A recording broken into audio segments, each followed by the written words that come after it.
Good morning, welcome back to the 5-minute limit. Today we have Geula hanging out with us. And this mamer is Parshas Vayera. It's about the Haftora from this week's Parsha, which talks about the Isha Shunamis. Isha Achas Mibnei Hanavim Tzaka Elisha.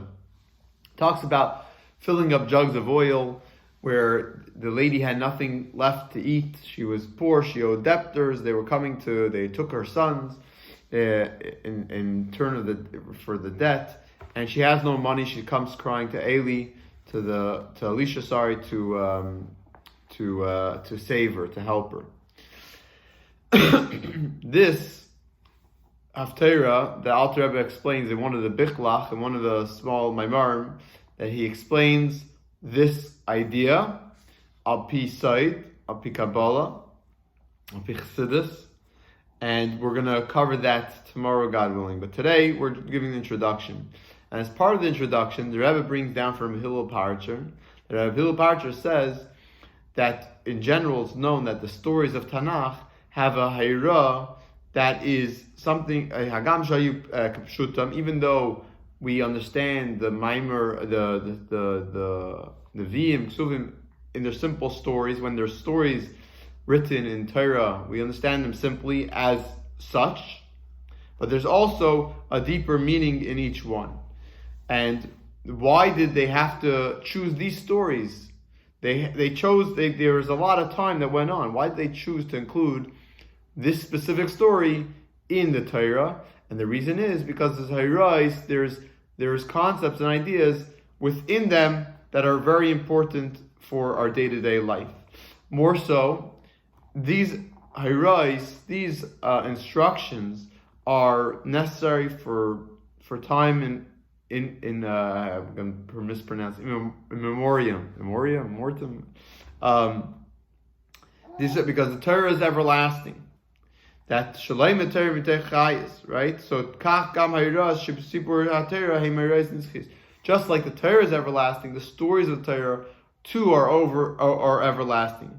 Because every part of the Torah, even one letter, you can't make any differentiation, God forbid, from it. Like the Rambam Paskins, Shahimer she'ein Torah mim Hashem, that someone says that the Torah is not from God, Fil pasuk echad, Fil tevachas, even one letter, even one verse, Im Amar Moshe Amru mipi atzmai, if he says, God forbid, that Moshe said it from his own mouth, this person is a kaifer, a heretic of the whole Torah.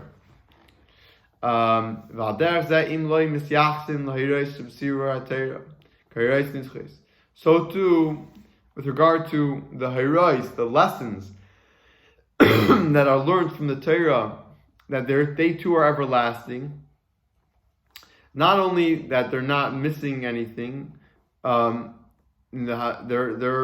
someone says that they're missing the hayra, then it's not hayra. A instruction for day-to-day life from the Torah is being kaifer, and they'll come to be kaifer, obviously, even Anech Hashem Lekechem Hashem your God. So even the small stories, they too are lessons in day-to-day life from the Torah. Just like the Sefer Torah, if it's missing one letter,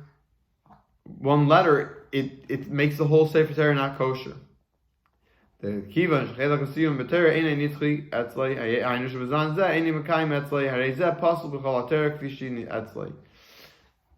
don't believe in one part of Torah, even one letter, then you obviously the whole Torah is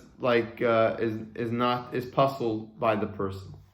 So this is a general introduction.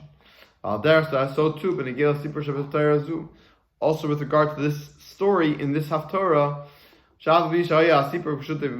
even though the story happened in reality, in the physical world, this fact that they decide to include it within the Torah, it obviously has a lesson in serving Hashem. Not